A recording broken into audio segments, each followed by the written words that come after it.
Salut les amis, bon ça y est c'est D-Day. Aujourd'hui on est au bord du lac Léman, regardez, c'est magnifique. C'est très chaud par contre. Voilà, j'espère que le temps va tenir, j'espère passer en dehors des orages qui sont annoncés quand même pour la soirée. Parce que ce soir je pars à la Grande Motte.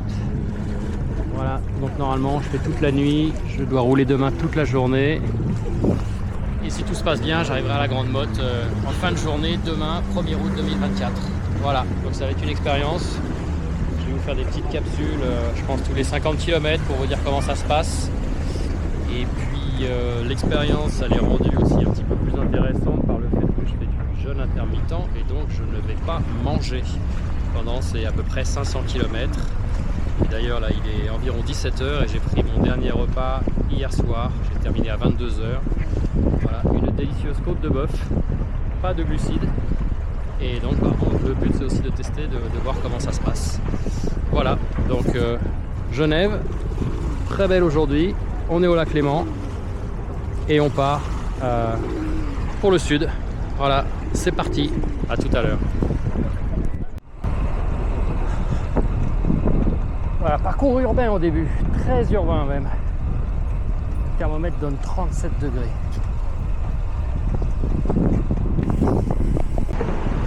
Ah, on voit des gens qui se baignent de partout, qui sautent des ponts dans le Rhône parce qu'il fait une chaleur incroyable, 38,5 là. Voilà. En ville, c'est difficile à supporter. Là, je roule à 2 à l'heure et je suis en sueur.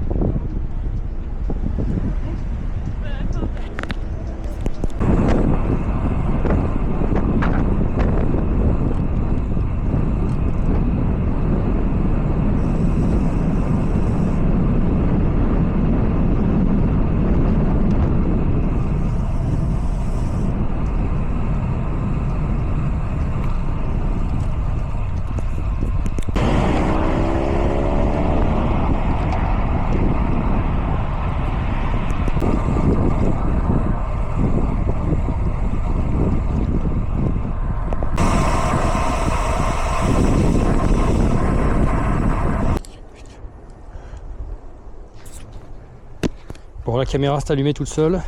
C'est en fait c'est la toute première montée, la vraie montée du parcours. Il y en a même pas une dizaine en fait. Hein. Une fois que là je quitte le Rhône, une fois que j'aurai retrouvé dans la Drôme à Saint-Rambert d'Albon, il y aura même plus de côte sur le parcours, donc ça c'est bien. Et là c'est une petite côte cyclable qui permet de rejoindre la France, terminer avec le canton de Genève. Et puis de rejoindre la France. J'ai un grincement de l'axe arrière, alors je faisais une petite réparation vite fait. Je resserrais un peu l'axe sur le cadre. On va voir ce que ça donne. Voilà, donc c'est une petite montée 1 km. Elle est bien raide sur le haut, mais voilà, on n'a pas les voitures et comme c'est le soir après sortie des bureaux avec forte circulation, on est mieux là que sur la route qui est bien mieux goudronnée, c'est clair, mais est moins pentue. Mais avec beaucoup de circule. Voilà. Là, on est bien, on est tranquille. Et voilà, passage de la douane en France. Hop, ça y est, on est en France. Et la France nous a fait une petite piste cyclable de 500 mètres pour raccorder une route. Ça permet donc de passer entre les deux pays sans être sur la départementale. Voilà, c'est très bien. Plus c'est bon, on est à l'ombre. On vient de finir à la côte, il y avait quand même des passages à 16%, donc c'était un peu... Il fallait quand même appuyer sur les pédales. Et sinon, j'ai chopé un bon vent du nord, donc pour l'instant, tout va bien.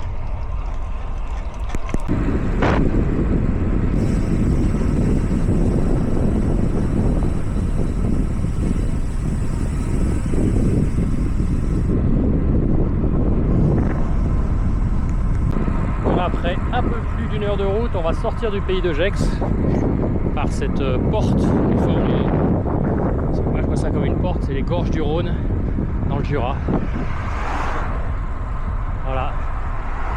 Juste devant il y a un passage. On voit les plus hauts sommets du Jura là-bas. Et derrière le Genevois avec le Salève en fond et on voit que c'est très très orageux.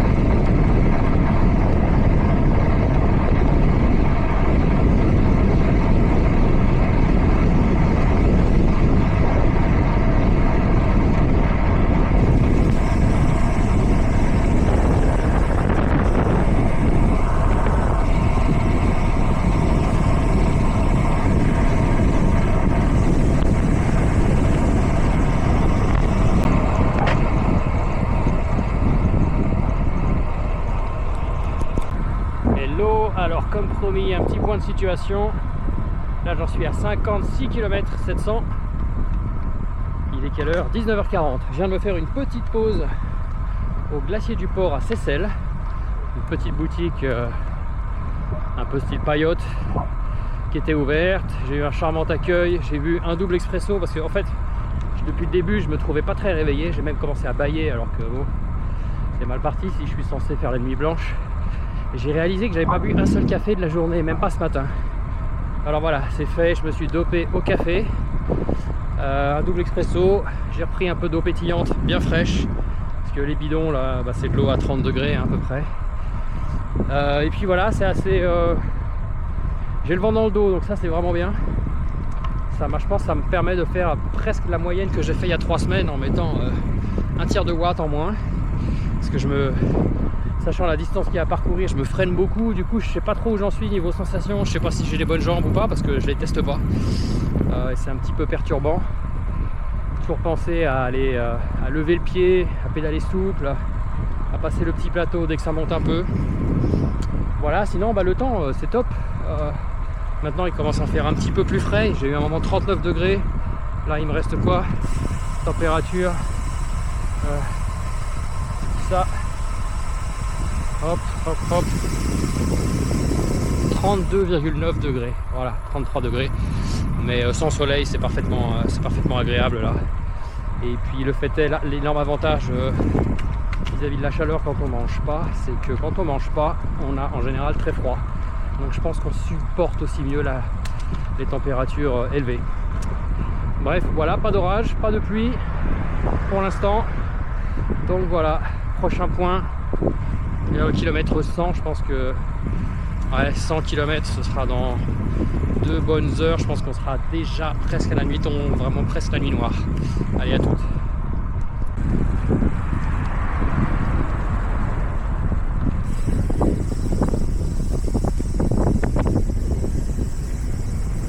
Le pont sur le Fier.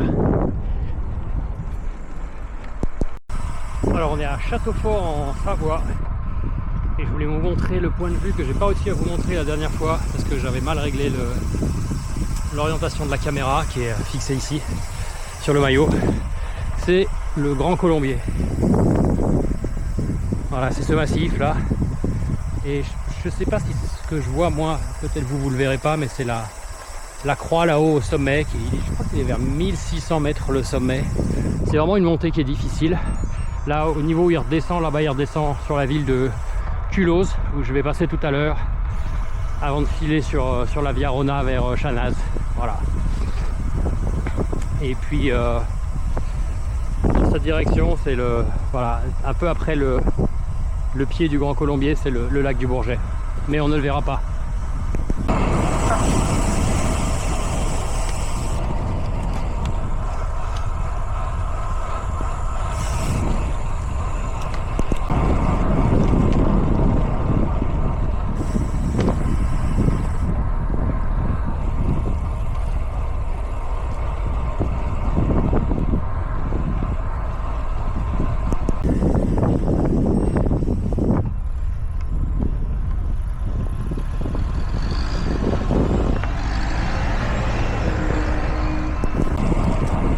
Et voilà Chanaz, mieux cadré que la dernière fois, j'espère.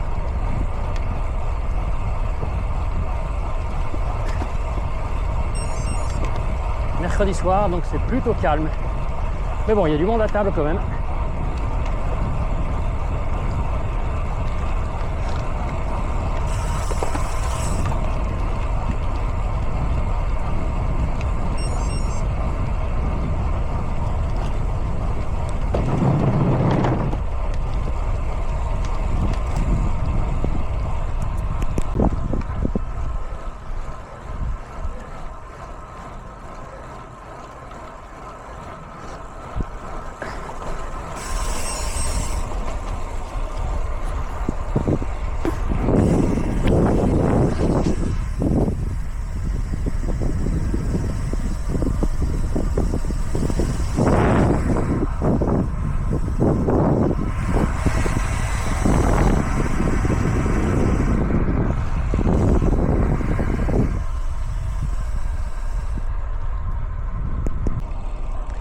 Alors j'ai ralenti parce qu'il y a des moutons.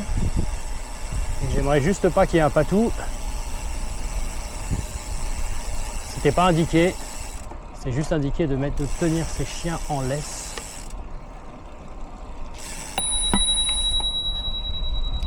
Salut les filles, vous me laissez passer?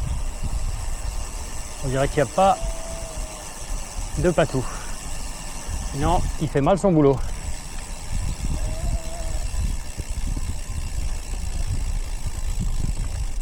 Bonjour la compagnie. Ah ben voilà, ça se passe très bien. Génial. Eh oui. On est sur la Via Rona, donc elle doit voir passer des vélos.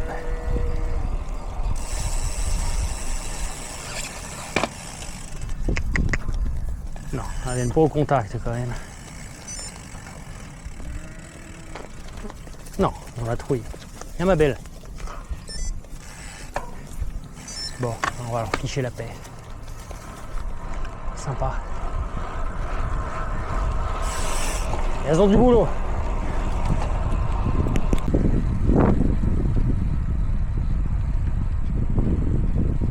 Ciao les Alpes, ciao le Jura.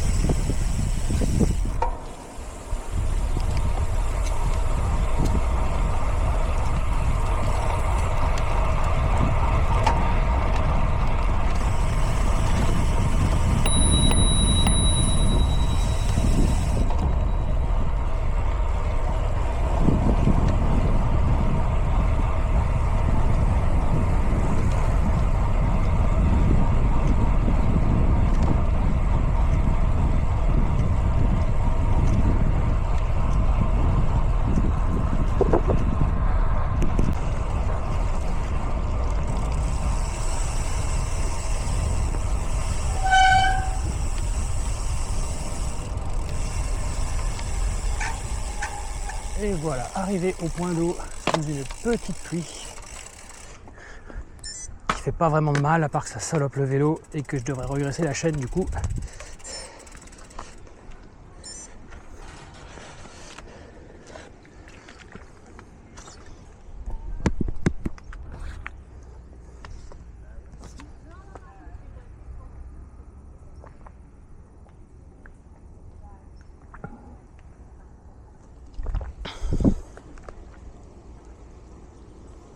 Bon, on est au kilomètre 95, donc voilà, je fais le point de situation. Là il fait beaucoup plus nuit qu'il y a 3 semaines, donc je vais passer en mode nuit. Je crois que je vais enlever mes écouteurs et puis passer avec la baffle au guidon pour écouter de la musique, ça permet de faire fuir aussi les animaux sauvages ou de prévenir des bipèdes qu'il y aurait sur la piste cyclable en pleine nuit. Je sais que là on est au sud de Belay et on va passer dans un coin où à chaque fois il y a des pêcheurs qui pêchent de nuit et ils ont leur tente juste à côté de la piste, donc des fois qu'il y en ait un ou deux qui se promènent sur la piste cyclable, qui ne soient pas surpris par l'arrivée du vélo qui lui fait pas de bruit. Voilà, je vais faire ça et puis il va falloir que j'allume les lampes, mais je vais essayer quand même de ne pas les allumer trop tôt parce que j'ai calculé que j'ai 2 batteries qui vont durer 4 heures pour chacune, avec un éclairage confortable. Et puis en fait le soleil va se lever qu'à 6h et quelques demain, 6h, 6h05, 6h10. Donc la nuit va quand même être longue. On est déjà loin après le solstice d'été. Les jours ont déjà bien raccourci. Donc je me dis voilà, si en plus j'ai une crevaison à gérer, ou tout autre incident mécanique qui me demande de l'éclairage pour réparer, voilà, je peux être un peu juste. Après j'ai encore une petite lampe de secours, mais l'éclairage sera vraiment pas confortable. Je serai visible mais ce sera pas confortable. Voilà, donc sinon c'était intéressant, les 50 premiers kilomètres j'étais vraiment pas très bien. En fait je savais pas vraiment où j'en étais de mes sensations. Et puis après la pause café à Seyssel, ça allait beaucoup mieux. Alors est-ce que c'est la pause? Est-ce que c'est le fait d'avoir bu une grande eau fraîche? Ou bien est-ce que c'est vraiment le café? J'avais pas pris de café de toute la journée en fait, et puis c'est vrai que d'habitude j'en bois quand même. Mais en tout cas l'effet du double expresso était immédiat. Donc là je me sens mieux, je suis bon pour attaquer la nuit. Et puis la dernière fois j'étais tombé sur un bar qui était ouvert à 1 h du matin avec une fête, mais bon c'était un vendredi soir. Si je trouve ça sur la route par le plus grand des hasards, je pense que je me permettrai de me reprendre un petit café au milieu de la nuit. Voilà. Sinon il faudra viser les premiers commerces vers 7 h du matin demain. Voilà, allez, prochain point ce sera quand je traverserai un village, il y aura de l'éclairage parce que sinon vous verrez rien. Voilà, tout simplement.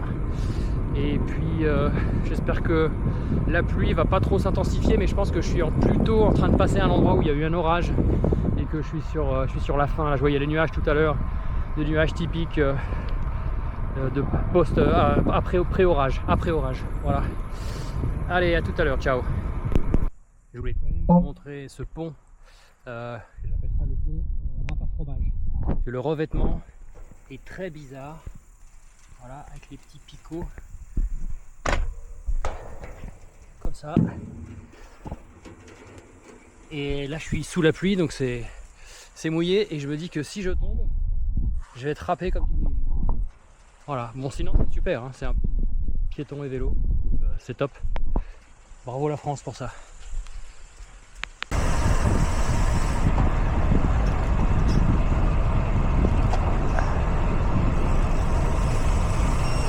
Et on arrive en Isère, on était à Saint-Genis-sur-Guiers et on passe à la gare de l'Est.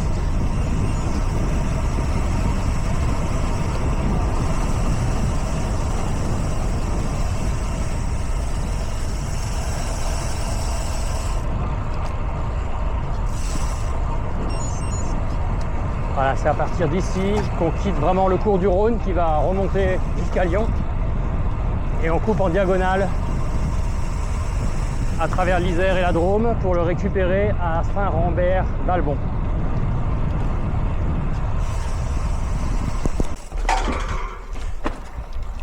Voilà, des petits travaux à Aoste, célèbre pour ses jambons. Mais ils ont prévu un petit passage entre les pelleteuses pour les piétons. Vu qu'il n'y en a pas beaucoup à cette heure, je me suis permis de l'emprunter. Et on continue. Allez, ça doit passer par là. Je prends à gauche normalement. Piéton, piéton, piéton. Il y a une petite ouverture là, ça va passer tout juste. Yep.